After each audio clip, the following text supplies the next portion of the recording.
रंजना के साथ कुछ दिनों से उसकी सास नंदा जी का व्यवहार ही बदल गया था। वो बात बात पर रंजना को टोकने लगी थी। रंजना भी हैरान थी कि अचानक उनको हो क्या गया है। पहले तो उन्होंने कभी ऐसा व्यवहार नहीं किया।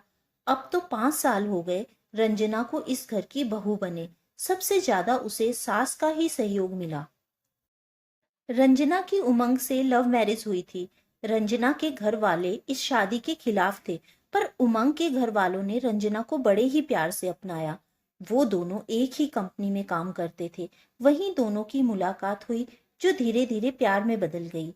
अब दोनों अपने 2 प्यारे बच्चों के साथ खुशहाल जीवन गुजार रहे थे।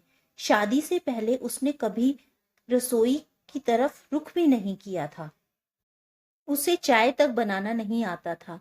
नंदा जी की ममता भरी छाया और उमंग के प्यार भरे सहयोग से उसने धीरे धीरे सब सीख लिया। बच्चों के होने के बाद उसने जॉब भी छोड़ दी।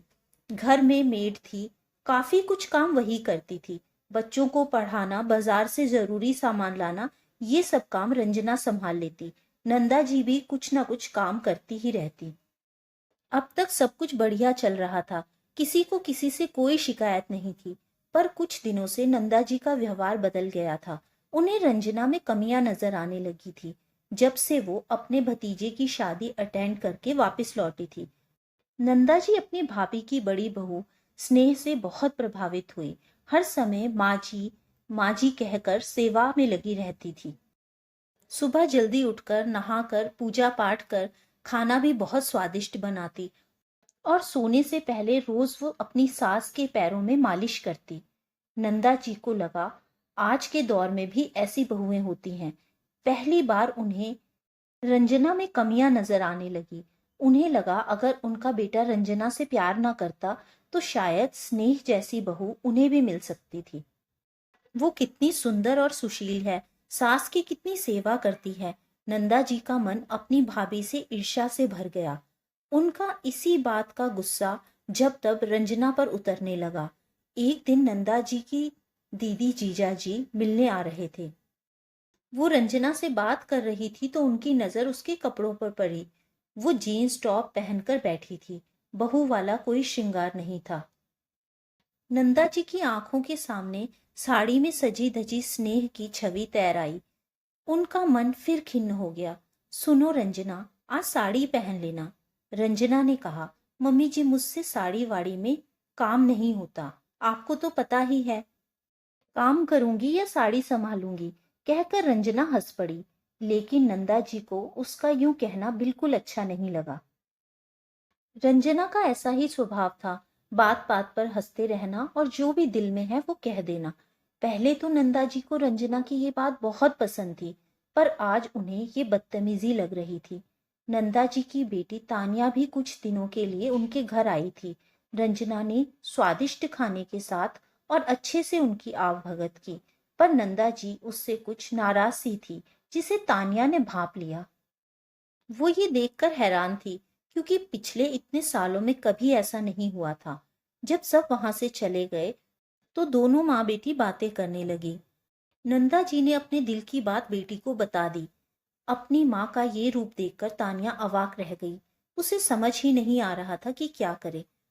अच्छा छोड़ो ये बात मम्मी, देखो आज मैं आपके लिए गिफ्ट लेकर आई हूँ। आप लेने से मना मत करना, वरना मुझे बहुत दुख होगा। वो झूठा गुस्सा दिखाने लगी।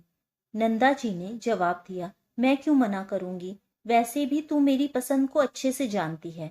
तानिया ने एक सुंदर सा सूट निकालकर अपनी मम्मी को पकड़ा दिया। सूट देखकर नंदा जी चौंक गई। तानिया, ये क्या है? सूट? तू मेरे लिए सूट लाई है? तुझे तो पता है ना मैं ये सब नहीं पहनती, बस साड़ी ही पहनती हूँ।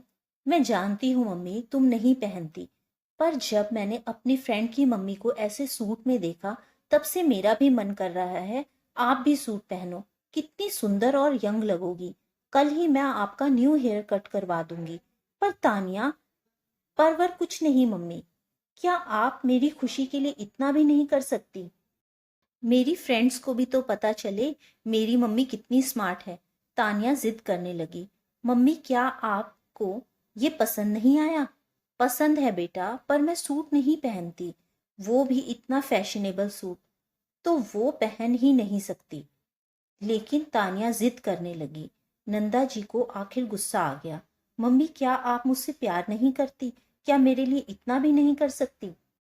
तानिया, मैं तुम्हें प्यार करती हूँ बेटा, पर तुम्हारी ये जिद बिल्कुल बचकानी है कि तुम्हारे लिए सूट पहनने लगूं, बाल कटवा लूं। मैं ऐसे कपड़ों की और बालों की आदी नहीं हूँ। मैं जैसी हूँ उसमें ही कंफर्टेबल हूँ।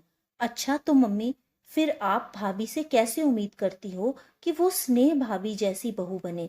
तभी तो आपको भाभी से अब शिकायत होने लगी है, वरना अब से पहले तो आपको उनसे कभी कोई शिकायत नहीं हुई। बल्कि पहले तो आप उनकी तारीफ ही करती थी कि कैसे उन्होंने अपने घर की जिम्मेदारियों को अच्छे से संभाला हुआ है, सबके साथ कितना अच्छा व्यवहार है उनका। अब आपको उनमें कमियां नजर आने लगी। मान लो भाभी वो सब करने भी लग जाएं, तो आपका क्या भरोसा? आप फिर किसी और की बहू को देखकर उनके लिए फिर से नए नियम तैयार कर देंगी। ऐसी अपेक्षाओं का तो कोई अंत ही नहीं है मम्मी। नंदा जी चुपचाप से सुन रही थी। एक बात और मम्मी, भाभी शांत स्वभाव की हैं, अभी तक आपकी बातों को मजाक में ले रही हैं, लेकिन अगर आपका यही चलता रहा तो वो आपको कब तक सहन करेंगी? जल्दी ही पलटकर गुस्से में आपको जवाब भी देने लगेंगी, ठीक वैसे ही जैसे अभी आपने मुझे दिया था। और फिर घर की शांति भंग होने में देर नहीं लगेगी। तानिया की बातें सुनकर नंदा जी को अपनी गलती का एहसास हुआ और वो रोने लगी। बहुत दिनों के बाद नंदा जी को रंजना में सब कुछ अच्छा लगने लगा था और वो बोली, अच्छा अच्छा ठीक है, मैं समझ गई हूँ। पर तू ये बता कि अब इस सूट का क्या होगा? इस सूट का क्या होगा मम्मी? इसे वही पहनेगा जिसके लिए ये लिया है। किसके लिए लिया है? ये मेरा सूट है मम्मी। और दोनों माँ बेटी मुस्कुराने लगी। तो दोस्तों, उम्मीद है आपको आज की ये कहानी पसंद आई होगी। कहानी पसंद आई हो तो वीडियो को लाइक करें, चैनल को सब्सक्राइब करें, ताकि आने वाली कहानियाँ आप तक पहुँचती रहें। Thank you friends.